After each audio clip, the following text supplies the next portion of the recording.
What's up, YouTube? MCool40 here. Bujins top 8'd the Mexico regional post-release of Shadow Specters. Unfortunately, we don't have the player's entire extra deck. I don't think he revealed everything, or he just played 10 cards. But on what Deck Express had posted, it was just the 10. So Bujins are actually starting to make their way up in the world. It's kind of a shame that some of their support that they're getting and Legacy of the Valiant is going to push them much better. But now you're actually kind of seeing Bujins make their way into what Beast Stun used to be. As you see, they're finally starting to incorporate things like Horn of the Phantom Beast. I mean, yes, they were last format playing this, but now Mikuzuchi is finally out. The cool thing about Mikuzuchi, even though you really don't get to use his effect as much as you wish you did, but basically he gets to float onto the board when one of your other Bujin guys dies by battle, which is actually pretty nice. So just that 1900 floatability, and if you absolutely need to, you get to recruit for this card. So to start things off, 2 Mikuzuchi, beautiful new addition to the deck. Triple Yamato. Like I said though, outside of Mikuzuchi, you really don't get much more, so don't get your hopes up too much. Like I said, Triple Yamato, Triple Turtle. You also get 2 crows. Basically, when a Bujin type monster you control is targeted for an attack, you can discard this card from your hand to the graveyard and then negate the attack and then inflict damage to your opponent equal to half the attacker's attack. So you get more honest, basically.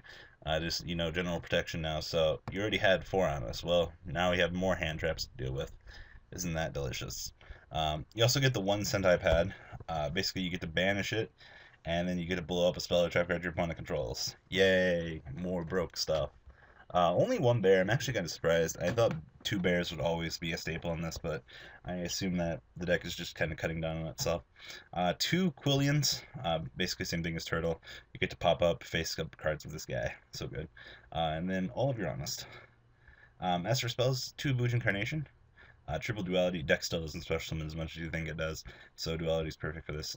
2 MSTs, and then 2 Lances to protect your summons, and then 2 Tenkis. Tenki doesn't need to go to 1. Tenki is fine for this particular deck at 2. It doesn't hurt it. It doesn't help it really much. I mean, a lot of players are disciplined to 3, but you traded it off with Duality on the last list. As for traps, 2 Horn of the Phantom Beast. Ooh, all those damage stuffable traps. Seems good. 1 Bottomless, 2 Dimensional Prisons, 1 Compulse, 2 Emptiness, 2 Chains, and then the 1 of Solemn Warning. As for the extra deck, 1 Maestroke, 1 Star Leash, 1 Sub-Zero Icevine, such a good card, Papal Tiger King, 1 Omega. I'm actually surprised he's not playing M7 to warp into this, since he obviously does have the extra deck room. The 2 Susano. He's also not playing Diamond Dyer or Cowboy, so I would recommend getting those in here too. 1 Utopia, and then the 1 Kakusuchi, basically just more abuse that you can actually bring in with this deck. As for the side deck, 1 Dark Hole, MST, 2 Kaiser Coliseum, one of the stupidest tricks that this deck has to it, 2 Dust Tornadoes, 1 Emptiness, 2 Royal Prison, cannot special summon from the grave, delicious, 2 Gozen Match, 2 Shadow Imprisoning Mirror, and then 2 Divine Wrath. So, overall, pretty interesting deck. It's good to see Bujins, moving up on the spectrum. And, I'm actually glad to see that this deck is evolving, albeit it wasn't a lot of support, but, some new interesting stuff. So, guys, tell me what you think about this deck in the comments section down below. And, guys, I'm out now.